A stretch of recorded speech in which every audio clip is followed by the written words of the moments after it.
Vous avez trouvé 2 Chroniques 10 ? Je vous ai quand même donné le temps de trouver le passage. Oh, nous sommes dans cette série depuis dimanche dernier sur l'importance des choix. L'importance des décisions. Et comment faire de bons choix aujourd'hui pour changer notre trajectoire de demain. Parce que notre situation d'aujourd'hui résulte de nos décisions d'hier. Donc si je veux changer mon lendemain, il va falloir que je fasse de bonnes décisions aujourd'hui.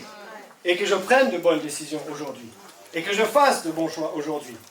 2 Chroniques chapitre 10, versets 6 à 11. Je sais que vous n'êtes pas dans le livre des Chroniques toute la semaine. Et vous savez, certaines fois, c'est plus simple pour un pasteur de prêcher un passage que les gens ne connaissent pas. Parce que quand vous connaissez le passage, vous vous mettez en pilote automatique et dites « Ah ouais, ce passage, je le connais. » Et du coup, vous ne retirez rien du passage. Mais ce passage-là, je ne sais pas si beaucoup d'entre vous, vous le connaissez. Donc, ouvrez grandes vos oreilles. Je suis le pasteur Philippe Boulanger, je suis content de vous voir ce matin.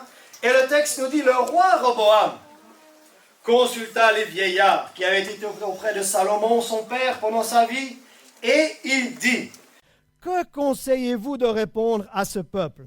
Et voici ce qu'ils lui dirent. Si tu es bon envers ce peuple, si tu les reçois favorablement, et si tu leur parles avec bienveillance, ils seront pour toujours tes serviteurs. » Mais Roboam laissa le conseil que lui donnaient les vieillards, et il consulta les jeunes gens qui avaient grandi avec lui et qui l'entouraient.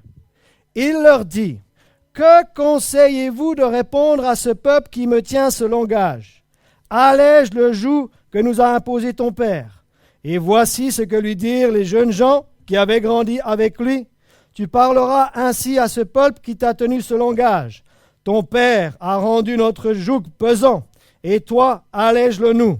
Tu leur parleras ainsi. Mon petit doigt est plus gros que les reins de mon père. Maintenant, mon père vous a chargé d'un joug pesant, et moi, je vous le rendrai plus pesant. Mon père vous a châtié avec des fouets, et moi, je vous châtierai avec des scorpions. » Choix et conséquences. Choix et conséquences. Est-ce qu'il y a des choix importants qui se présentent à vous aujourd'hui? Quels sont ces choix? Vers qui aller? Qui consulter? Comment prendre de bonnes décisions dans la vie, surtout de grandes décisions? On ne parle pas de petites décisions, c'est-à-dire la couleur de votre rouge à lèvres de ce matin. Peut-être c'est une grande décision pour les dames, mais pour les messieurs, ce n'est pas une décision si importante que ça. Et depuis la semaine dernière, nous parlons de cette série parce que beaucoup de gens que nous conseillons, c'est finalement pour réparer les choix de leur passé. Et si vraiment on veut une église en bonne santé, on ne peut pas faire du conseil du lundi au samedi et célébrer tous ensemble le dimanche. Il va falloir que les personnes, individuellement parlant, apprennent à prendre de bonnes décisions. Et dimanche dernier, nous étions dans un texte de Deutéronome chapitre 30 et nous avions lu les versets 15 à 20. Et dans ce texte, nous avions vu 2 choses qui se présentent à nous. Premièrement, d'un côté, Dieu a mis devant nous la vie et le bien, et il a mis de l'autre côté la mort et le mal. D'un autre côté, il est question d'aimer Dieu, de marcher selon ses voies. De l'autre côté, il était question de se détourner et de ne pas lui obéir. D'un côté, il y avait la vie, la multiplication et la bénédiction. De l'autre côté, il y avait la mort, une durée de vie écourtée et la malédiction. Et à la fin de ce texte que nous avions lu la semaine dernière, qu'est-ce que dit Dieu? Choisis quoi? Choisis la vie. D'accord? Donc, il y a plein d'options dans la vie. Il y a plein de directions dans lesquelles nous pouvons aller avec notre vie. Mais le but de cette série, c'est de prendre les bonnes décisions afin de prendre la bonne direction et d'arriver à la bonne destination que Dieu a pour nous. Mais pour pouvoir arriver à la destination que Dieu a pour ma vie et pour votre vie, il va falloir prendre une succession de bonnes décisions. Voyez-vous, ce n'est pas seulement une décision de temps en temps. Il va falloir prendre de bonnes décisions constamment, au jour le jour. Et c'est comme ça qu'on va arriver dans le plan que Dieu a pour nous. Qu'est-ce que nous avions vu la semaine dernière? Je fais vite un petit récapitulatif. Nous avions vu que la plus grande liberté que nous ayons reçue en tant qu'enfants de Dieu, c'est la liberté de choisir. Mais avec la liberté de choisir vient une grande responsabilité. Ça veut dire que lorsque je vais faire mes propres choix, je vais devoir assumer les conséquences de mes choix. Donc c'est comme ça qu'on devient un adulte, non seulement naturellement parlant, mais aussi spirituellement parlant. Je commence à faire mes propres choix. Et lorsqu'on éduque un enfant, c'est comme ça qu'on devrait l'éduquer. On ne devrait pas prendre les décisions pour nos enfants toute leur vie. N'imposez pas un choix de carrière à vos enfants. Laissez-leur choisir leur choix de carrière et laissez-leur apprendre un petit peu à prendre leurs propres décisions, à faire leurs propres choix et d'en assumer un petit peu les conséquences. Puis après, vous les coachez et disent « Maintenant, alors, qu'est-ce que tu as fait comme choix? Est-ce que c'était un bon choix? Quelles étaient les conséquences? Qu'est-ce que tu as appris ?» Et c'est comme ça que les gens grandissent, non seulement à l'état d'homme mûr, à l'état d'âge adulte, mais aussi spirituellement parlant. Je vous ai dit que je n'allais pas prendre des décisions pour vous, mais que j'allais vous encourager à chercher Dieu par vous-même, de telle sorte que vous puissiez prendre des décisions par vous-même et d'en manger les conséquences, que ces conséquences soient bonnes ou que ces conséquences soient moins bonnes. Nous avions aussi établi que notre vie aujourd'hui est plus le résultat des décisions que nous avons prises que des circonstances que nous avons subies. Ah, ça c'est difficile à entendre. Notre vie d'aujourd'hui est plus le résultat de nos décisions que des circonstances. Il peut certaines fois nous arriver des choses qui nous tombent dessus. Certaines fois, il y a une situation familiale qui nous tombe dessus. Il y a une maladie qui nous tombe dessus. Il y a un accident qui nous tombe dessus. Ça peut être des circonstances de la vie. Mais force est de constater que là où nous en sommes aujourd'hui, c'est plus une question de choix que de circonstances.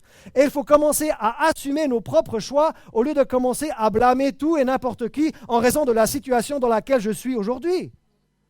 Donc les choix sont importants. Et prendre de grandes décisions, c'est extrêmement important. Et nous avions dit qu'il y avait 3 choix principaux qui se présentent à nous dans la vie. 3 choix principaux qui se présentent à nous dans la vie. Nous avions parlé des choix qui ont des conséquences à court terme. Des choix qui ont des conséquences à court terme. Comme quoi? Comme le vêtement que je porte, comme la nourriture que je mange et comme la boisson que je bois. Ce sont des décisions à un impact qui a un court terme. Si vous n'aimez pas ma chemise aujourd'hui, ce n'est pas grave, je peux la changer cet après-midi. Ça a un impact à court terme. Si tu as mal digéré le repas d'hier, ce n'est pas grave, mange plus léger aujourd'hui. Bref, tu peux réparer ces choses de façon assez rapide. Mais il y a des choix qui ont des impacts beaucoup plus grands que le vêtement, la boisson et la nourriture. Deuxièmement, nous avions parlé des choix qui ont des conséquences à long terme.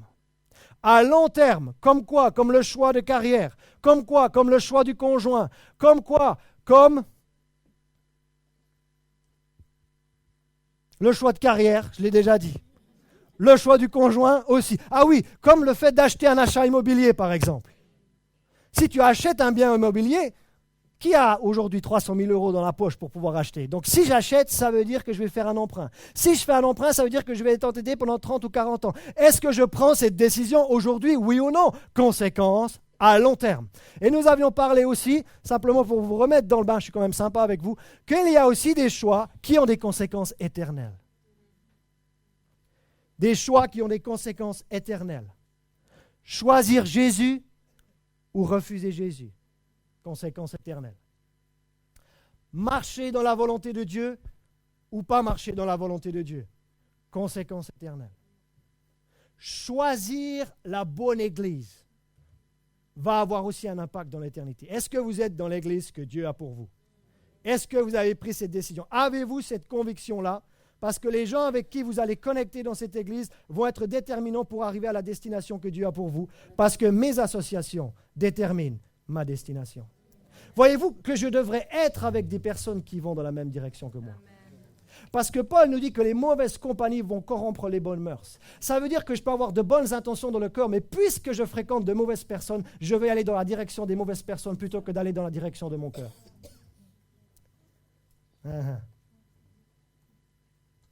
Montre-moi tes amis et je te dirai où tu vas dans 5 ans. Montre-moi qui t'entoure aujourd'hui et je te dirai où tu seras dans 10 ans.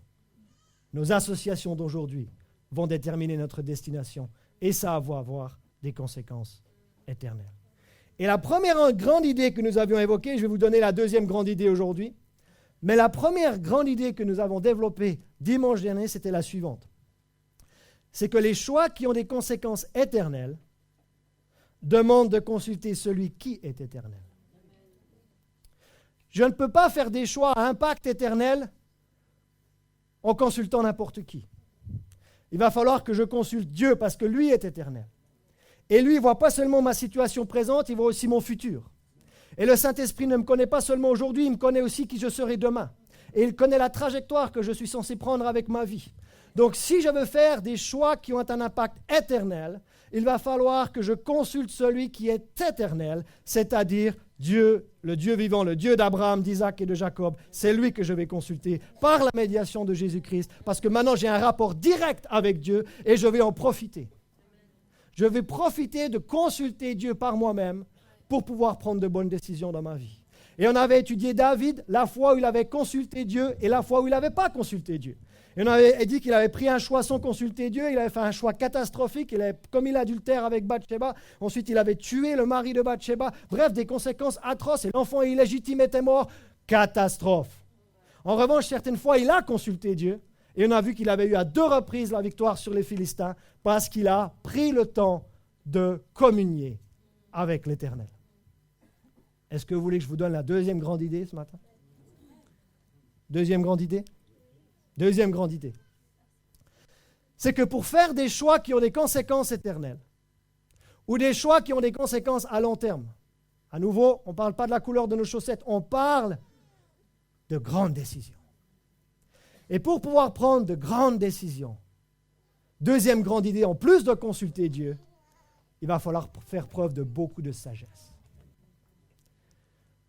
Grandes décisions demandent beaucoup de sagesse. Je redis ça encore une fois.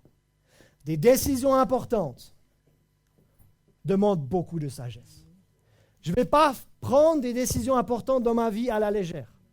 Je ne vais pas faire des choix à conséquences éternelles dans ma vie parce que j'ai un petit peu trop bu de vin blanc la veille. Oui, mais certains ont leur vie totalement chamboulée parce que la veille, ils ont fait quelque chose. Ne me laissez pas aller dans cette direction-là. Mais certains se retrouvent à une trajectoire de vie totalement chamboulée parce que l'espace d'un soir, il y a eu un choix qui s'est fait. Et maintenant, ce choix a une conséquence sur du long terme. Donc, si je veux prendre de grandes décisions dans ma vie, la deuxième grande idée que je vais développer avec vous ce matin, c'est que j'ai besoin d'avoir beaucoup de sagesse. Maintenant, où est-ce que je vais trouver cette sagesse? Premièrement, je vais trouver cette sagesse auprès de Dieu. Et regardez ce que Salomon nous dit en ce qui concerne le fait de ne pas s'appuyer sur sa propre sagesse. Donc ça veut dire que quand je vais prendre des décisions importantes dans ma vie, regardez ce que nous dit le livre de Proverbes, ne pas s'appuyer sur sa propre sagesse. Le texte nous dit au Proverbe 3, « Confie-toi en l'Éternel de tout ton cœur et ne t'appuie pas sur ta sagesse. Reconnais-le dans toutes tes voies, il aplanira tes sentiers. » Deuxième fois, « Ne sois point sage à tes propres yeux. Crains l'Éternel et détourne-toi du mal. Ce sera la santé pour tes muscles et un rafraîchissement pour tes os. » Et là, en quelques versets, Salomon, qui était réputé pour sa sagesse, nous dit que quand il s'agit de prendre des décisions importantes, il ne va pas falloir s'appuyer uniquement sur ma propre sagesse. Ça veut dire de ne pas prendre de décisions importantes juste en me consultant moi-même et moi encore. Non, il va falloir consulter, il va falloir s'ouvrir, avoir suffisamment de maturité émotionnelle et comprendre que d'autres personnes ont aussi quelque chose à dire dans la situation dans laquelle je suis aujourd'hui. Parce que quand j'ai la tête dans le guidon, je n'arrive pas à prendre de bonnes décisions. Et moi, je vous donne un petit tuyau personnel, quand je dois prendre de grandes décisions, je quitte Nice. Je quitte mon quotidien. Je quitte mon atmosphère quotidienne. Je vais à la montagne, je vais à la rivière, je vais dans les bois, peu importe. Mais je prends du recul par rapport à ma situation présente parce que quand vous avez la tête dans le guidon, vous ne pouvez pas prendre de décisions importantes. Il vous faut une perspective nouvelle pour pouvoir prendre de bonnes décisions. Et la sagesse de Dieu, nous en avons une définition dans l'épître de Jacques au chapitre 3, verset 17, qui nous dit que la sagesse d'en haut, c'est-à-dire la sagesse qui vient de Dieu, elle est premièrement pure. Moi, j'ai besoin de ça pour pouvoir prendre de bonnes décisions. La sagesse de Dieu, elle est pacifique. La sagesse de Dieu, elle est modérée. La sagesse de Dieu, elle est conciliante, pleine de miséricorde et de bons fruits. exempt de duplicité, d'hypocrisie. Et vous trouvez ça dans Jacques, chapitre 3, verset 17. Est-ce qu'il faut que j'explique un peu les mots purs, on comprend. Pacifique, ça veut dire que c'est quelque chose qui ne nous fait pas la guerre, d'accord. Modéré, c'est-à-dire pas d'extrême. Conciliant, ça veut dire que ce n'est pas clivant. Pleine de miséricorde, ça veut dire que c'est une vertu qui nous pousse à pardonner. Pleine de bons fruits, les fruits de l'esprit. Exempt de duplicité, quelqu'un qui fait preuve de duplicité, il a deux visages. Il y a une vie d'un côté, une vie de l'autre. Un visage dans la vie privée, un visage dans la vie publique. Et l'hypocrisie, c'est quand vous avez plusieurs visages. Vous n'êtes jamais le même, en fait. À l'église, vous avez un visage, au travail, vous avez un autre visage, etc. Ça, c'est l'hypocrisie ou la duplicité. Donc ça, on a suffisamment développé la semaine dernière. Ne levez pas la main. Mais je vous ai dit, consultez Dieu cette semaine, entre les deux dimanches. Allez chercher sa sagesse à lui pour prendre la décision dans laquelle vous êtes en ce moment. Ne levez pas la main. Qui l'a fait? Ne levez pas la main. Qui l'a vraiment fait? Non, mais moi j'attendais la suite de la série pour vraiment comment... Non, mais ce n'est pas ça qu'il faut faire. Mettez en pratique entre les dimanches ce qui est dit. C'est ça qui va faire avancer votre vie chrétienne. C'est ça qui va vous propulser de l'avant. Et avec ma femme, c'est ce qu'on a fait cette semaine. On a prié, on a cherché Dieu par rapport à une décision importante dans notre vie à nous. Mais je vous encourage à faire de même dans votre vie à vous, pour ne pas passer à côté de ce que Dieu veut pour votre vie. Maintenant, quel autre type de sagesse pouvons-nous consulter pour prendre de bonnes décisions? Bon, la sagesse de Dieu, ok, on a vu ça la semaine dernière. Vous pouvez consulter d'autres personnes. Vous pouvez consulter d'autres personnes. Imaginez, je reprends l'exemple du bien immobilier. Ne venez pas me voir moi pour savoir si vous devez acheter un bien immobilier. Allez vers Patricia, parce que Patricia, elle est agent immobilier. Donc, quand tu as un projet, va voir les gens qui connaissent quelque chose dans ce projet. Tu as envie d'acheter un bien immobilier, va voir des gens qui connaissent l'immobilier. Tu as envie de passer de 2 à 3 enfants, va consulter les couples qui ont 3 enfants et demande-leur comment ils sont passés de 2 à 3 enfants. Quelle a été la différence dans leur vie du 2e au 3e enfant? Tu as une reconversion professionnelle, tu as envie de devenir enseignant, va voir Dominique, elle est enseignante. Qu'est-ce que c'est d'être enseignant? Quel papier il faut pour être enseignant? Est-ce que ça a du sens ce que je suis en train de raconter? C'est que nous-mêmes, nous n'avons pas toute la sagesse. Mais Dieu a déposé de la sagesse dans d'autres personnes, dans des domaines qui ne sont pas forcément mes domaines de prédilection. Donc je vais aller puiser la sagesse qui est dans Daniel concernant les domaines. Mon père était maçon, mais l'ADN n'est pas passé. Je ne sais pas construire une maison. Je vais aller vers Daniel et je vais dire, Daniel, écoute, par rapport à l'électricité, qu'est-ce qui se passe si je mets mes doigts là-dedans? Mais il va vous dire. Il va vous dire ce qui se passe. Quelqu'un qui est dans le bâtiment, il va vous dire, tu as besoin de refaire la paroi de ta maison, va consulter un peintre, demande des conseils à un peintre. Ça ne coûte rien de demander des conseils. Et c'est ce que le livre des Proverbes nous dit. De ne pas nous appuyer sur notre propre sagesse. On avait vu déjà de consulter Dieu, mais regardez ce que dit Proverbe 12, verset 15.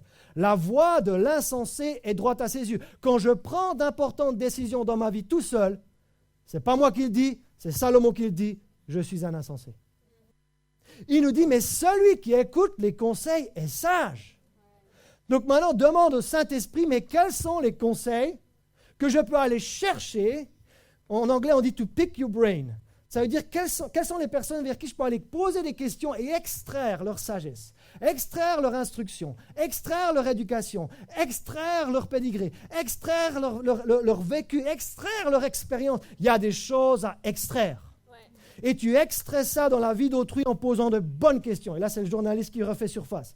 Parce que quand tu sais poser de bonnes questions, tu auras de bonnes informations. Mais si tu ne sais pas poser de bonnes questions, tu n'auras jamais l'information nécessaire et tu vas prendre de mauvaises décisions. Et moi, quand je vois quelqu'un qui a la sagesse dont j'ai besoin, je ne me tais pas, je sors ma boîte à questions et je commence à poser des questions à cette personne. Et c'est la sagesse des proverbes. Deuxième proverbe, proverbe 13, verset 10, nous dit « C'est seulement par orgueil qu'on excite des querelles. Mais la sagesse, tout le monde dit sagesse, est avec ceux qui écoutent les conseils. » Donc comment est-ce que je vais faire de bons choix? Comment est-ce que je vais faire des choix à impact éternel, à impact qui a de longue durée d'impact? Je vais consulter Dieu, on l'a vu la semaine dernière, et je vais consulter d'autres personnes. Oui, des êtres humains, comme vous et moi, mais des êtres humains qui ont plus d'expérience que moi, des êtres humains qui ont plus de sagesse que moi dans un certain domaine où je dois prendre ma décision. Parce qu'honnêtement, je dois prendre des décisions dans tous les domaines de ma vie. Mais je ne suis pas un caïd dans tous les domaines de ma vie. Mais il y a certaines personnes qui sont spécialisées dans un domaine là où je dois prendre une décision importante. Donc pourquoi pas profiter des relations que j'ai autour de moi Et si Dieu me permet de connaître certaines personnes, pourquoi je ne vais pas aller extraire la sagesse que Dieu a placée dans ces personnes pour pouvoir améliorer mon processus de décision? Je prie que le Saint-Esprit vous oriente déjà alors que je parle. Vers qui aller? Vers qui aller pour votre conversion professionnelle? Vers qui aller pour votre projet familial? Vers qui aller pour votre futur mari ou votre future femme? Vers qui aller, etc., pour votre projet immobilier? Il y a de grandes décisions que nous devons prendre. Ça fait partie de la vie, mais il va falloir les prendre avec sagesse. Quand même intéressant que quelqu'un comme Moïse, qui a reçu les 10 commandements, qui a vu le feu tomber du ciel, qui a vu la mer rouge s'écarter, même lui qui a eu vraiment une interaction puissante avec Dieu, a eu besoin du conseil de son beau-père Jéthro lorsqu'il était en train de diriger le peuple de Dieu. Quelque chose me dit que ce n'est pas parce qu'on entend Dieu qu'on doit se priver de la sagesse d'autrui. Parce que tu peux avoir vécu les 10 commandements, tu peux avoir été sur le sommet de la montagne, mais tu peux toujours prendre une mauvaise décision parce que tu ne pratiques pas l'autre sagesse qu'il faut aller acquérir. C'est la sagesse que Dieu a placée dans d'autres personnes. Et même Moïse, qui avait tout reçu de Dieu directement, il avait quand même besoin, une fois dans sa vie, de la sagesse d'autrui. Et son beau-père a sauvé son ministère quand il lui a dit « Ce que tu fais, ce n'est pas bien, tu es tout seul, tu prends des décisions tout seul, tu diriges tout seul, tu vas t'écrouler, ce n'est pas bon pour toi. » Et arrêtez de prendre des bonnes décisions tout seul. Stop, stop, stop. Attention, ce n'est pas une raison pour accuser les autres quand vous allez consulter les autres. Et maintenant, j'en viens à mon texte. Certains vous dites, mais pourquoi il a lu cette histoire au début? C'est pour mieux y atterrir maintenant. Dans notre texte sur Roboam, nous sommes environ à 900, un peu plus de 900 ans avant Jésus-Christ. Et le royaume d'Israël avait connu 3 grands rois. Le roi Saül, le roi David et le roi Salomon. Mais à la mort du roi Salomon, il y a quelque chose qui va se passer dans le royaume d'Israël, c'est que le royaume ne va plus être unifié sous un seul roi. Le royaume de Dieu va se diviser en 2 royaumes. Et il va y avoir ce qu'on appelle le royaume du Nord. Et le royaume du Nord va garder le nom d'Israël avec 10 tribus. Et le roi du royaume du Nord, lorsqu'il y a eu le schisme du royaume, c'était un certain Jéroboam. Alors que le royaume du Sud, qui va s'appeler le royaume de Juda, qui sera constitué seulement de 2 tribus, la tribu de Benjamin et la tribu de Juda, va elle avoir un autre roi que le royaume du Nord. Et ce roi s'appelait Roboam. Et Roboam, c'est celui qui nous intéresse aujourd'hui, parce que quand Roboam accède à la royauté et qu'il va diriger le royaume du Sud, il est confronté à un choix extrêmement important. Comprenez qu'il a à peu près 41 ans lorsqu'il accède au trône et qu'il va régner pendant 17 ans sur ce royaume. Et lorsqu'il reprend la royauté du royaume du Sud, il y a une décision importante qu'il doit prendre. Et puisque c'est une décision importante, il va demander un délai de 3 jours. Et ça, c'est la première chose que je vous conseille de faire. Ne vous précipitez pas lorsqu'il s'agit de prendre des décisions importantes. Et Roboam a décidé d'attendre pendant 3 jours et il demande un délai de 3 jours au peuple qu'il va diriger. Et là, je suis en 2 Chroniques, chapitre 10, versets 4 et 5. Donc le père en question, c'est Salomon, qui a rendu notre joug dur. Et maintenant, le peuple a une requête. Le peuple, vu que maintenant le peuple a un nouveau roi, il demande « Allège cette rude servitude et le joug pesant que tu nous as imposé ton père, et nous te servirons. » Donc vous voyez que le peuple, il a une requête. Il dit « Écoute, on a pas mal souffert sous le royaume de ton père. Maintenant, s'il te plaît, sois un petit peu plus clément avec nous et nous allons te servir. » Roboam, grande question, grand choix. Voyez-vous, plus vous montez en responsabilité, plus vos choix ont de l'impact. Non, je redis ça encore une fois. Tu peux prendre des choix juste pour ta vie, ça va impacter ton environnement à toi. Mais quand tu commences à devenir roi, quand tu prends une décision, ça n'a plus seulement un impact sur ta vie, ça a un impact sur le royaume. C'est pour ça que la Bible nous dit de prier pour ceux qui sont en autorité. Parce que leurs décisions n'ont pas seulement un impact pour la vie du président, un impact pour toute la nation. Et au lieu de critiquer le président, que vous soyez pour ou contre, c'est égal. Ce n'est pas la question. La question, c'est prions pour notre président. Parce que notre président, il en a besoin. Prions pour les autorités en Algérie. Parce que les décisions que ces gens prennent, nous n'aurions même pas les épaules de les porter. Et ces personnes, je ne sais pas si ces personnes dorment vraiment sur leurs 2 oreilles chaque nuit. Parce que quand tu prends une décision qui va impacter tout un royaume, tu t'y prends à deux fois. Et là, Roboam dit, écoutez, vous me demandez quelque chose, vous me demandez d'alléger la charge que mon père a placée sur vous. Je vous demande premièrement une chose, revenez vers moi dans 3 jours et je vais vous donner ma décision. Premier grand principe, quand tu prends une décision importante, demande un délai. Ne permets à personne de te mettre sous la pression lorsque tu es sur le point de prendre une grande décision. Dis, écoute, j'ai besoin encore de temps par rapport à ça. S'il te plaît, accorde-moi quelques jours. Accorde-moi jusqu'à la fin du mois. J'ai reçu un email aujourd'hui, j'ai dit, quand est-ce que vous voulez que je vous réponde? La personne me dit, est-ce que vous pouvez me répondre fin novembre? J'ai fait fin novembre, c'est bien. J'aurai pris ma décision d'ici là. Voyez-vous, ne vous mettez pas sous pression directement. Et ne permettez pas que les gens vous mettent sous pression lorsque vous devez prendre une décision importante, parce que vous allez le regretter. Chaque décision prise à la hâte qui est importante va être une mauvaise décision. Prenez le temps de réfléchir, prenez le temps de prier, prenez le temps de parler aux gens, prenez le temps de parler au pasteur s'il peut être utile dans cette situation. Parce que le pasteur, il n'est pas toujours utile dans toutes les situations. Je reviens à l'exemple de l'achat immobilier, je ne peux pas beaucoup vous aider. Il commence bien son processus de décision, mais il va mal le finir. Première chose, il demande le temps, c'est une bonne chose. Deuxièmement, vous savez quoi?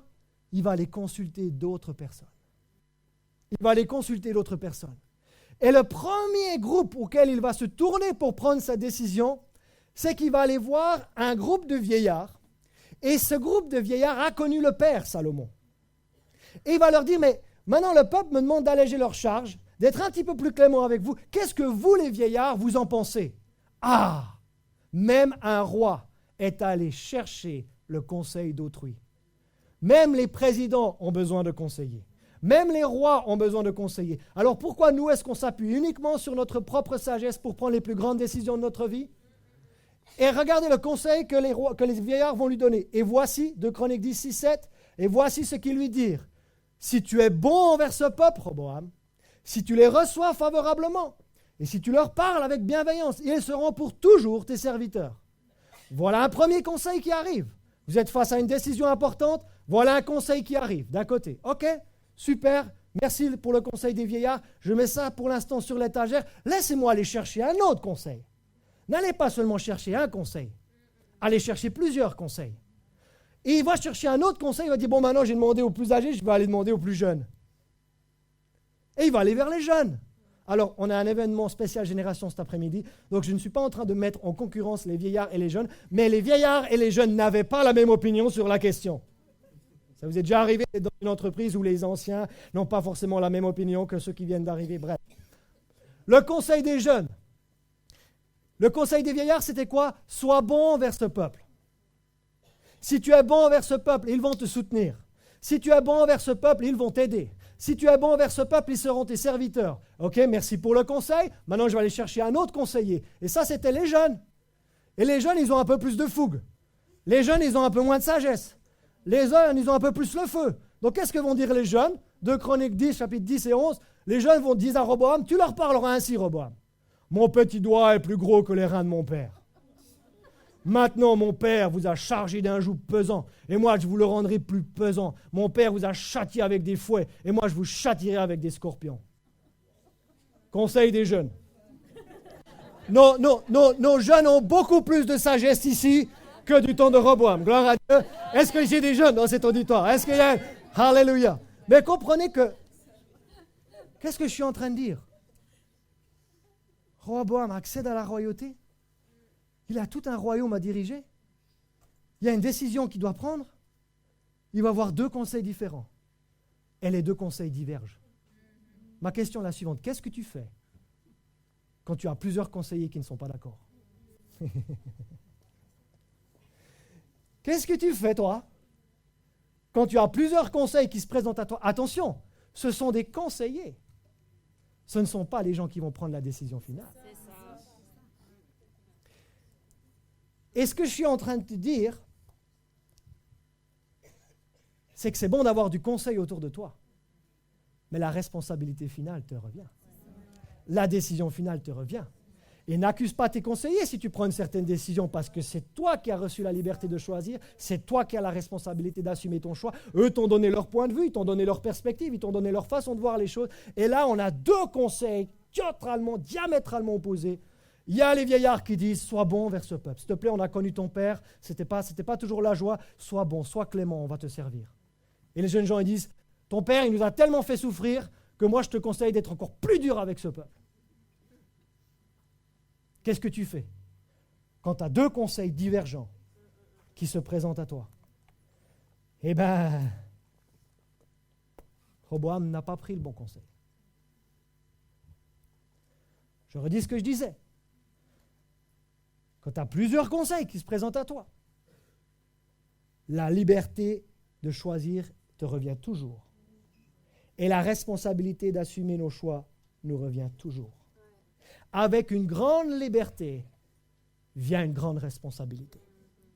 Et c'est super d'avoir la liberté de choisir. Mais ensuite, il faut avoir l'audace et le cran d'assumer nos choix et d'en assumer les conséquences. Et là, on a un roi qui va choisir le conseil des jeunes. À nouveau, je ne suis pas en train de stigmatiser les jeunes, je ne suis pas en train de dire que les jeunes ont toujours tort, mais dans ce cas présent, le bon conseil à suivre, c'était celui des vieillards. Et non mais honnêtement, vous avez un conseil qui vous dit d'être clément envers les gens, peut-être c'était celui-là qu'il fallait suivre. Alors que l'autre, il dit non, mais moi je serai aussi méchant que les scorpions. Non. Peut-être qu'un peu de bon sens aurait aidé Roboam. Maintenant, la série, c'est choix et conséquences. Vous avez un choix important à faire comme Roboam.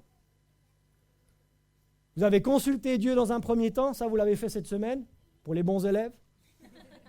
Et maintenant, je vous dis d'aller chercher une autre sagesse qui est dans d'autres personnes. Mais vous allez voir que dans ce pays, chacun a une opinion. Ouais. Chacun pense différemment. Vous demandez à un homme, il aura une opinion différente qu'une femme. Vous demandez à un vieillard, il aura une opinion différente qu'un jeune. Et du coup, maintenant, tu as toutes ces options qui se présentent à toi, mais c'est toujours toi qui dois prendre la décision. Donc, qu'est-ce que tu vas faire quand plusieurs options arrivent à toi? Quelles ont été les conséquences pour Roboam qui a pris le mauvais conseil? Vous vous souvenez de David quand il avait mal choisi? Quand il avait pris un choix ou fait un choix sans consulter Dieu, vous savez ce qui s'est passé? Il a dû organiser ses troupes pour que le mari de Bathsheba soit tué au front. Et quand tu es roi et tu prends une mauvaise décision, il y a de grandes conséquences. Et là, il y a un autre décès qui a eu lieu. Je suis désolé pour tous ceux qui travaillent aux impôts. Vous ne faites pas un travail facile. Mais le préposé aux impôts est mort. 2 Chroniques 10, verset 18. Une fois qu'il a pris sa décision de suivre le conseil des plus jeunes, le peuple s'est révolté. Et le peuple s'est levé et ils ont tué le préposé aux impôts. 2 Chroniques 10, verset 18 nous dit « Alors le roi Roboam envoya Adoram, qui était préposé aux impôts. Mais Adoram fut lapidé par les enfants d'Israël et il mourut. Alors que les anciens lui avaient dit « Sois bon avec ce peuple. Ce peuple, il va te servir si tu es bon envers eux. » Mais là, il a été dur envers eux, encore plus dur que son père. Résultat, pouf, et le peuple se révolte et ils assassinent le préposé aux impôts. Qu'est-ce qui s'est passé? Est-ce que vous avez déjà pris une mauvaise décision et il y a eu autant d'impact? Est-ce que vous avez déjà pris le volant ivre et tout d'un coup, ce n'est pas vous qui mourrez, mais c'est le passager qui meurt? Non, je suis juste en train de rendre l'histoire accessible à une situation du quotidien en 2019. Où quand tu prends des décisions et ceux qui en mangent les conséquences, ce n'est même pas toi, c'est quelqu'un d'autre. Voyez-vous, il y a 3 types de tempêtes dans la vie. Il y a les tempêtes de désobéissance. Et pour en sortir, il faut se repentir. Il y a les tempêtes d'obéissance, parce que vous obéissez à Dieu. Pour en sortir, il faut prendre autorité. Mais il y a les tempêtes dans la vie où vous êtes dans une tempête à cause d'un choix de quelqu'un d'autre. Et là, la seule façon d'en sortir, c'est de pardonner à la personne.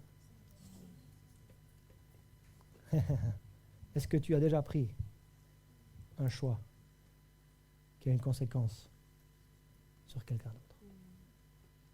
Donc ne me dites pas que les choix n'ont aucune conséquence. Nos choix ont des conséquences, qu'elles soient bonnes ou qu'elles soient mauvaises. Ensuite, qu'est-ce qui s'est passé pour Roboam lui-même? Roboam, il s'est dit, attends, il y a tout un peuple qui se lève, je ferais mieux de partir d'ici. Et il était à Sichem, et il va aller à Jérusalem, et il prend la fuite. Il part à Jérusalem. Donc maintenant, on a un roi qui est en fuite. Tout ça parce qu'il n'a pas écouté le bon conseil. Il avait la sagesse qui est autour de lui. Il n'a pas choisi la bonne sagesse. Mort du préposé aux impôts. Fuite de Roboam à Jérusalem. Il monte sur un char, 2 Chroniques 10, verset 18, pour s'enfuir à Jérusalem. Et vous savez ce qui se passe quand il arrive à Jérusalem? Il va abandonner la loi de l'Éternel. Et il va avoir un tel mépris pour les gens qu'il dirige. Vous savez, vous ne pouvez pas être un leader et mépriser les gens que vous dirigez. Si tu es un chef d'entreprise dans ce lieu, et tu diriges une entreprise ou tu diriges une association, vous ne pouvez pas diriger des gens sans les aimer. Et lui, il avait un tel mépris pour Dieu qu'il a abandonné la loi de l'Éternel. Un tel mépris pour les gens qui dirigeaient, parce que de toute façon, il ne les a pas écoutés. Vous savez quoi? Quand un roi est dans une telle position, Jérusalem s'est fait envahir et Jérusalem s'est fait piller par le roi d'Égypte. Oh, oh, oh, tu es sûr que tu veux plus de responsabilité dans la vie? Parce qu'une mauvaise décision, il y a eu 3 conséquences. Un meurtre, une fuite, une invasion. Raison pour laquelle, quand il s'agit de prendre de grandes décisions, piano, piano, piano, piano. Mais Dieu a été bon envers Roboam. Vous savez que David, il a réussi à sortir de sa mauvaise décision. Vous savez qu'il s'était repenti, n'est-ce pas? Et le prophète lui a dit, ça annule la conséquence de ton péché, tu ne vas pas mourir, tu vas vivre. Et ce qu'on peut apprendre de Roboam, c'est que même s'il a pris la mauvaise décision et que ça a eu des conséquences vraiment graves, vous savez quoi? Il s'est humilié devant Dieu. Et lui aussi s'est repenti de cette situation d'avoir abandonné la loi de l'Éternel, d'avoir dirigé un peuple avec une main de fer. Et nous retrouvons dans 2 Chroniques 12, 12 que comme Roboam s'était humilié, l'Éternel détourna de lui sa colère et ne le détruisit pas entièrement. Il y avait encore de bonnes choses en Juda. Maintenant, je finis avec ceci. Vous savez, dans la Bible, vous pouvez étudier des personnages et apprendre de bons personnages. Mais vous pouvez étudier des personnages qui ont eu des vies un peu moins exemplaires, et du coup, ça vous donne un petit peu d'apaisement, parce que finalement, il n'y a pas tout le monde qui était parfait dans la Bible. Mais de se dire, ok, si cette personne a échoué ou a pris une mauvaise décision, qu'est-ce que je peux apprendre d'elle pour améliorer mon processus de prise de décision? Maintenant, voilà ma conclusion par rapport à Roboam. Nous parlons de choix et conséquences. Qu'est-ce qu'il a bien fait? Qu'est-ce qu'il aurait pu mieux faire? Voilà les 2 choses que j'aimerais répondre pour terminer. Qu'est-ce que Roboam a bien fait? Et qu'est-ce qu'il aurait pu mieux faire?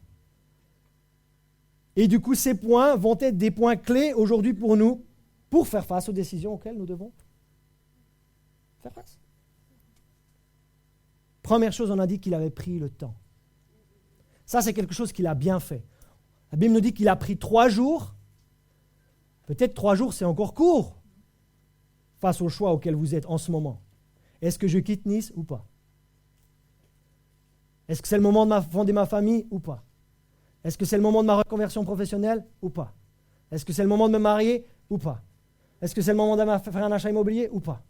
Est-ce que c'est le moment? Est-ce que c'est le moment? Est-ce que c'est le moment? Est-ce que c'est le moment?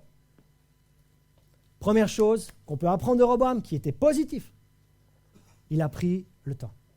Prendre le temps. Moi, je vous conseille plus que 3 jours. Et vous savez quoi? Allez faire une retraite spirituelle. Allez dans les bois de Sophia Antipolis. Allez dans le Mercantour. Prenez vos chaussures de marche. Allez voir un petit peu les animaux dans le Mercantour. Allez un petit peu vous balader en bord de mer. Faites, pas le vide, mais il y a tellement de choses qui crient autour de vous que vous n'arrivez pas à vous concentrer sur la décision à prendre. Donc dites, votre téléphone portable, vous le mettez sous la roue arrière de votre véhicule et ensuite vous reculez. Vous éclatez les téléphones portables, vous partez en retraite spirituelle. Et après 3 jours de retraite spirituelle, vous redescendez de votre montagne et vous passez chez Darty ou alors et vous achetez un nouveau, d'accord? Évidemment, je plaisante, mais c'est vous dire à quel point nous devons chirurgicalement être déconnectés de ce truc pour pouvoir prendre de bonnes décisions. Prendre le temps, et je vais ajouter, prendre le temps loin de son téléphone portable. Prendre le temps loin de son téléphone portable. Parce que tu auras WhatsApp du groupe des femmes, tu auras WhatsApp du groupe des hommes, tu auras WhatsApp du groupe de louanges, tu auras WhatsApp des boulistes du coin là, qui jouent à la pétanque, tu auras WhatsApp à gauche, WhatsApp à droite. C'est 19h, tu veux te reposer, c'est la soirée. Non, à 21h, il y a WhatsApp qui arrive. Ok, si vous voulez me faire un WhatsApp, c'est avant 19h, d'accord? Parce qu'après 19h, j'aimerais penser à autre chose que WhatsApp. Non, mais mettez des règles avec les gens. Tu peux me faire un WhatsApp jusqu'à 19h, mais après 19h, si tu vois, j'ai envie d'être avec ma femme, j'ai envie d'être avec ma famille, j'ai envie de me détendre, j'ai envie de mettre les pieds sur... Non, c'est ça que je veux faire. J'ai pas envie de répondre à des WhatsApp jusqu'à 22h, 24h, 2h du matin. Ouh là là, non, non, non. Ce qu'il a bien fait, c'est qu'il a pris le temps. Face à une grande décision, on prend le temps. C'est bon, le point est passé? Deuxième chose qu'il a bien faite, c'est qu'il a demandé le conseil de plusieurs personnes. Et on avait dit que les gens sages écoutent les conseils. Et Proverbe 28 nous dit que les projets s'affermissent par le conseil. Donc c'est une bonne chose de demander le conseil, non seulement le conseil de Dieu et la sagesse, on a vu ça la semaine dernière, mais une fois que vous avez demandé le conseil de Dieu, moi j'aime d'abord demander le conseil de Dieu avant le conseil des hommes. Pourquoi? Parce que le conseil des hommes risque de biaiser mon conseil que je reçois de Dieu. Donc allez chercher Dieu d'abord, et tout d'un coup il va vous mettre une pensée, il va vous mettre quelque chose dans le cœur, et tout d'un coup, oh, confirmation, confirmation, confirmation. Et on établit toujours une vérité sur la déposition de 2 ou 3 témoins, mais si tu consultes les gens d'abord, ça ne peut pas être une confirmation parce que tu n'as rien reçu de Dieu. Et la foi, ce n'est pas quand tu reçois le conseil d'autrui, c'est quand tu reçois ce qui vient directement de Dieu. Mais ensuite, les gens peuvent confirmer quelque chose que tu as déjà reçu de Dieu. Donc, je vais d'abord chercher Dieu, prendre le temps, ça veut dire chercher Dieu, ça veut dire s'éloigner du téléphone portable, ça veut dire prendre suffisamment de minutes et de jours presque isolés. Moi, je le fais des fois sans ma femme. Cette semaine, on l'a fait ensemble, mais des fois, j'ai besoin d'être seul. Si vous êtes marié, en revanche, quand vous êtes marié, on ne prend jamais de décision importante en désaccord, toujours en accord. 1 met en fuite 1000, 2 met en fuite 10 000. Vous êtes un couple marié, ne jamais prendre de décision importante sans son conjoint. Non, mais ça, il fallait dire amen. Si vous voulez mettre votre couple en danger, faites-le en désaccord. Mais si vous voulez mettre en fuite 10 000, mettez-vous d'accord. Et les choses vont commencer à bouger pour votre famille et votre couple. Non, mais ça, c'est hyper précieux comme conseil. Ne jamais prendre une décision importante en désaccord avec son conjoint. Jamais. Au grand jamais. Parce que sinon, vous allez venir me voir et je vais vous conseiller en tant que couple. Et je vais vous dire, est-ce que vous avez pris une décision ensemble? Non, lui, il a décidé de dépenser 10 000 euros parce qu'il voulait une nouvelle Harley Davidson. Et moi, en fait, je voulais un nouvel espace garde-robe. Désaccord. Et maintenant, on a permis 10 000 euros. Et les raisons pour les couples éclatent, c'est parce que c'est des problèmes financiers qui sont en train... Bref, autre sujet. Maintenant, qu'est-ce qu'il aurait pu bien faire?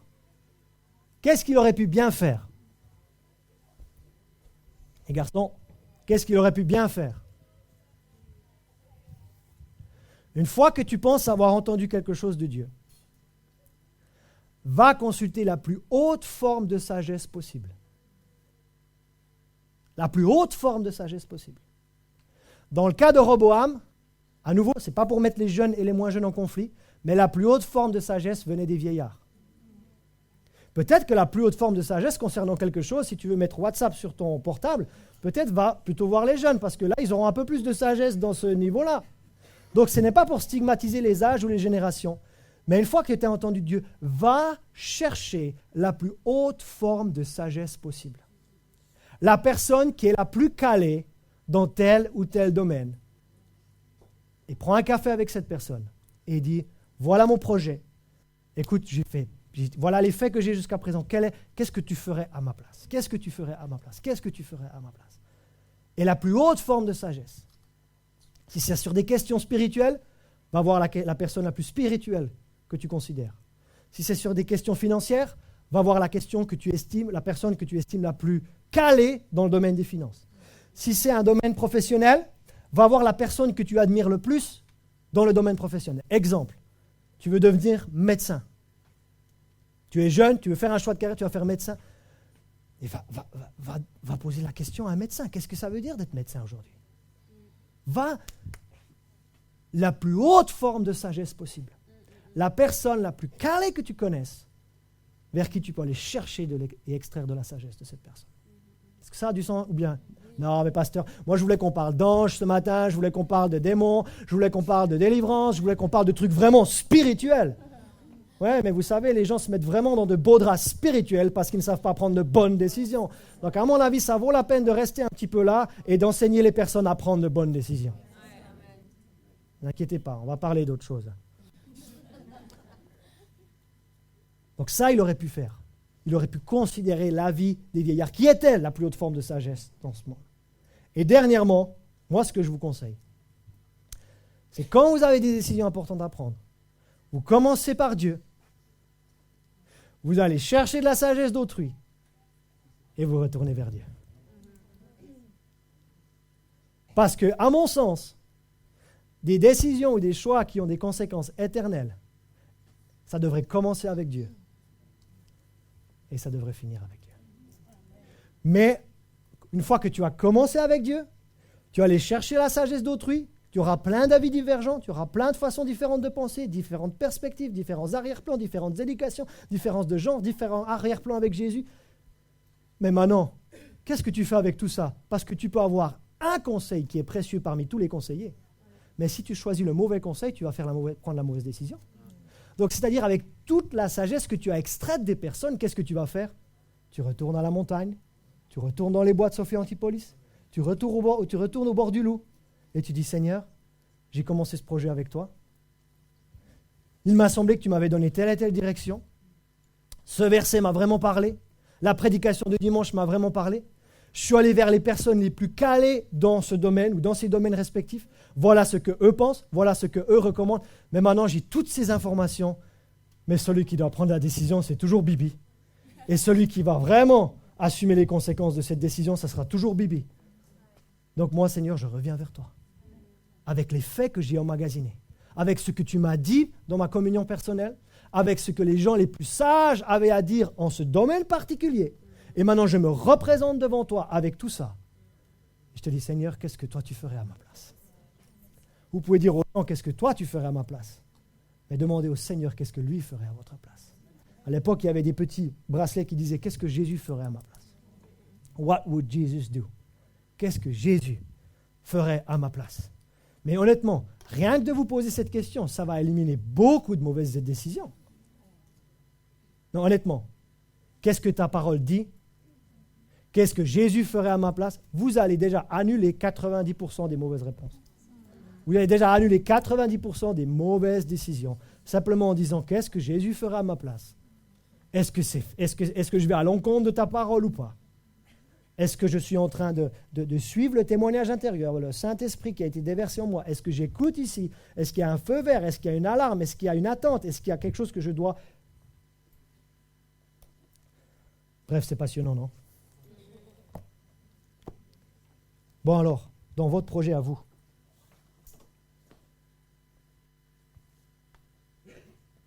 c'est quoi le choix majeur dans votre vie en ce moment? Le choix majeur en ce moment. Pas les 15 décisions à prendre. Le choix du moment. Le défi du moment. Qu'est-ce que la parole en dit? Qu'est-ce que Jésus ferait à ta place? Pensez aux conséquences. Quelles sont les conséquences qui en découleront? Est-ce qu'elles seront bonnes? Est-ce que c'est mauvais? Mais honnêtement, si tu arrives déjà à te projeter, tu dis, je prends cette décision aujourd'hui, je sais que ça va être une catastrophe demain, peut-être que ce n'est pas inspiré du Saint-Esprit tout ça. Non mais c'est vrai. Attends, si je prends cette décision aujourd'hui, ça va détruire l'unité de l'Église. Si je prends cette décision aujourd'hui, je vais me mettre en porte-à-faux avec mes parents. Si je prends cette décision aujourd'hui, bref, la société ne va pas survivre. Ben, la société dans laquelle tu travailles, la société française, elle va s'en remettre, mais la société dans laquelle tu travailles, oui, mais finalement, la société française n'est que le résultat des choix des Français. Pas content du président actuel, il a été choisi jusqu'à nouvel avis. Donc la prochaine fois, au lieu de se plaindre, il faut aller voter. Et choisir. Non mais c'est ça le truc, c'est que les gens ne choisissent pas et ils sont neutres. Je sais de quoi je parle, je suis suisse. Mais certaines fois, ne pas choisir est tout aussi important que de ne pas bien choisir. Les gens qui sont indécis pendant des jours, pendant des mois, etc., ça aura autant d'impact négatif qu'une mauvaise décision. Le fils prodigue, qu'est-ce qu'il a fait? Il a pris de mauvaises décisions. Mais le fils aîné, il n'a jamais pris de décision. Donc certaines fois, mieux vaut prendre une décision et on se plante. Certaines fois, on gagne, d'autres fois, on apprend. Mais quand on se plante après une mauvaise décision, le but, ce n'est pas de se replanter à nouveau. Le but, c'est d'apprendre de notre mauvaise décision et de se dire, OK, qu'est-ce que j'ai à apprendre maintenant de cette mauvaise décision? Est-ce que vous avez pris le temps de consulter Dieu face à ce choix maintenant qui se présente à vous? Essayez déjà de penser aux personnes qui pourraient être de bons conseillers pour vous. Personnes qui pourraient être de bons conseillers. On va offrir la prière dans 2-3 minutes. Et certaines fois, vous avez juste besoin de quelqu'un qui s'accorde avec vous. Accorde-toi avec moi que je vais prendre la bonne décision. Je ne sais pas quelle décision je vais prendre, mais je veux déjà décider par la foi que je vais prendre une bonne décision. Parce que les gens sont tellement pétrifiés par la peur qu'ils laissent la peur gagner au lieu d'agir par la foi. Donc ils ont déjà peur de prendre la mauvaise décision. Mais il faut enlever la peur déjà des gens. Et en disant, tu vas prendre une bonne décision. Tu ne sais pas encore quelle est cette décision, mais tu vas prendre une bonne décision. Gloire à Dieu, alléluia, je m'accorde avec toi. Enfin, une fois que tu auras eu les éléments nécessaires, est-ce que tu vas retourner vers Dieu? Est-ce que tu vas retourner vers Dieu? En disant, j'ai tous ces conseils maintenant. J'ai le conseil des vieillards. J'ai le conseil des jeunes. Qu'est-ce que tu feras à ma place? Et les conseillers ne sont pas les payeurs. Et n'accusez pas les conseillers. Parce qu'ils ont vu les choses selon leur perspective. Mais celui qui doit choisir, ça reste moi. Celui qui doit assumer les conséquences, ça reste moi. Alléluia. Ça va, je vous ai donné du travail là. Qui est-ce que tu vas aller voir? Alléluia, Jesus. Merci Seigneur. On va se lever quelques instants. Nous ne prenons pas de grandes décisions tout seul. Est-ce que j'ai réussi à faire passer ce point? Je vais chercher la sagesse de Dieu. Je vais appliquer les proverbes. Je ne veux pas être un insensé. Je vais m'appuyer sur ma propre sagesse. Avons-nous l'humilité de croire que certaines personnes ont plus de connaissances que nous dans certains domaines? Non, pasteur, moi je suis big shot. Moi je suis numéro uno. Moi je sais tout, j'ai besoin de personne. Ouais. Hein? Vous savez quoi? L'orgueil précède la chute. On va te retrouver en petits morceaux dans 2-3 semaines. Il va falloir faire du conseil avec toi, il va falloir te récupérer à la petite cuillère. Mais l'humilité précède la gloire. Avons-nous suffisamment d'humilité pour consulter Dieu? Et avons-nous suffisamment d'humilité pour consulter d'autres personnes qui connaissent un peu plus que nous certains domaines? Et ensuite, je retourne vers Dieu.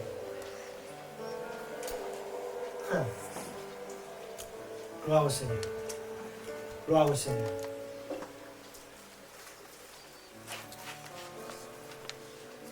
Quand Jésus a été crucifié, il y avait un brigand à sa gauche, un brigand à sa droite. Et les deux voulaient être sauvés. Les deux. Ben oui, parce qu'il n'y a personne qui veut aller en enfer, à part si vraiment vous êtes possédé d'un démon. Mais en général, il n'y a personne, moi je connais personne qui a vraiment envie d'aller en enfer, tu vois. Donc les deux brigands, il y en a un à gauche de Jésus, un à la droite de Jésus, les deux demandent le salut. Le premier, il demande le salut, il dit, sauve-toi Jésus, et sauve-moi. Il demande le salut. Mais il demande le salut en injuriant Jésus. C'est pas comme ça, c'est pas vraiment comme ça qu'on va être sauvé. Alors que l'autre brigand, voyez-vous, un choix, une conséquence. Jésus ne lui a pas dit tu seras avec moi quand je viendrai dans mon règne, ou tu seras avec moi quand non, on veut pas. Non, il lui a rien dit de ça. L'autre brigand, il a reconnu deux choses. Au lieu d'injurier Jésus et d'insulter Jésus, d'être sur cette croix parce qu'il a dit qu'il allait s'en sortir, vous savez ce qu'il a fait? Il a premièrement reconnu que Jésus était innocent et qu'il n'y avait aucun crime dans la vie de cet homme. Et deuxièmement, il a reconnu que dans sa vie à lui, il y avait des péchés, il y avait des erreurs, il y avait des transgressions, et que c'était juste pour lui d'être sur la croix, mais que c'était injuste pour Jésus d'être sur la croix. Amen. Et il a demandé à Jésus, souviens-toi de moi quand tu vas rentrer dans ton règne. Jésus lui dit, oui, je me souviendrai de toi. Donc comment est-ce qu'on peut être sauvé? Sauvé des conséquences du passé, sauvé de nos péchés, sauvé d'un châtiment éternel. Comment est-ce qu'on peut être? Mes amis, c'est pas en injuriant Jésus, c'est pas en insultant le Seigneur. Non, c'est en reconnaissant que lui est innocent et que nous sommes coupables. Et ça, c'est la base pour être sauvé. Et ensuite, la Bible nous dit que quiconque invoquera le nom du Seigneur sera sauvé. Mais on n'invoque pas le nom du Seigneur en l'insultant. On invoque le nom du Seigneur avec respect et avec révérence, parce que c'est lui qui s'est donné pour le pardon de nos péchés et pour nous réconcilier avec Dieu. Alléluia. Prions un instant ensemble.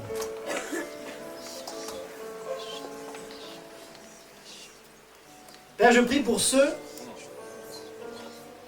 qui n'ont jamais invoqué le Seigneur pour être sauvés, pardonnés et réconciliés avec Dieu. Et j'aimerais savoir combien il y a de personnes ici ce matin qui n'ont jamais reconnu devant Dieu qu'ils étaient pécheurs et qu'ils n'ont jamais reconnu devant Dieu que Jésus était innocent et qui ne l'ont jamais invoqué comme Sauveur et Seigneur de notre vie. Si c'est votre cas ce matin, j'aimerais que vous leviez la main là où vous êtes. Levez la main là où vous êtes. Vous voulez admettre que vous êtes pécheur aux yeux de Dieu, que Jésus est innocent, et que si vous l'invoquez, il vous fait la même promesse qu'il a faite aux brigands. Il dit, tu seras avec moi quand je viendrai dans ton règne. Alléluia. Vous levez la main, mademoiselle? Alléluia. Est-ce qu'il y a d'autres personnes? D'autres personnes? Merci, merci. Merci, monsieur au fond. Merci. D'autres personnes? 2, 3, 4 personnes. Alléluia. Merci, Seigneur. Merci, Père, pour ces personnes qui reconnaissent qu'elles ont besoin d'un sauveur. Ceux qui connaissent déjà Jésus, je vais prier pour vous dans un instant. Mais ceux qui ont levé la main, on va prier ensemble, d'accord? Donc c'est important que vous confessiez de votre bouche et que vous croyiez de votre cœur. Les deux choses. Ce n'est pas quelque chose qu'on fait à la légère, c'est quelque chose qu'on fait avec sincérité, c'est quelque chose qu'on fait de tout son cœur.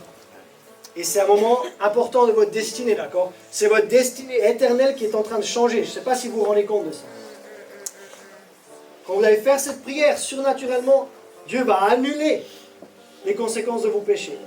Et la conséquence du péché, c'est la mort. C'est-à-dire la séparation éternelle avec Dieu. Mais grâce à ce que Jésus a fait, maintenant le pardon nous est offert. Ça veut dire que ça lui a tout coûté à lui, mais c'est offert pour nous. On peut le recevoir gratuitement. Donc il faut simplement que vous ouvriez votre cœur, que vous confessiez de votre bouche, et que vous croyez avec toute sincérité et toute honnêteté au fond de votre âme. Est-ce que c'est bon pour les 4 personnes qui ont levé la main? L'église, vous allez prier aussi avec moi, d'accord? On va soutenir ces personnes qui sont sur le point d'être transférées du royaume des ténèbres dans le royaume de son Fils bien-aimé. Est-ce que c'est pas réjouissant de voir des gens qui se font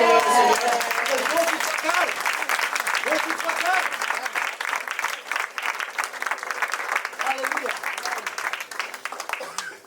Prions ensemble. Toute l'église, et surtout les personnes qui ont levé la main, à haute et intelligible voix. Déclarez ceci, publiquement, que vous voulez appartir au Seigneur Jésus. Est-ce que vous êtes prêts? Seigneur Jésus, je crois ta sainte parole, qui me dit que tu ne mettras pas dehors celui qui s'approche de toi. Alors ce matin, je m'approche de toi. Grâce à ton sang qui a coulé pour moi. Grâce à ton corps qui a été brisé pour moi. Grâce à la résurrection d'entre les morts. Tu as créé une voie nouvelle qui me permet d'accéder à ton trône, qui me permet d'entrer dans la présence de Dieu, qui me permet d'être pardonné de mes péchés, réconcilié avec Dieu et de recevoir ce matin une nouvelle destinée éternelle. Je crois, je le reçois et je le verrai s'accomplir. Dans le nom de Jésus. Alléluia.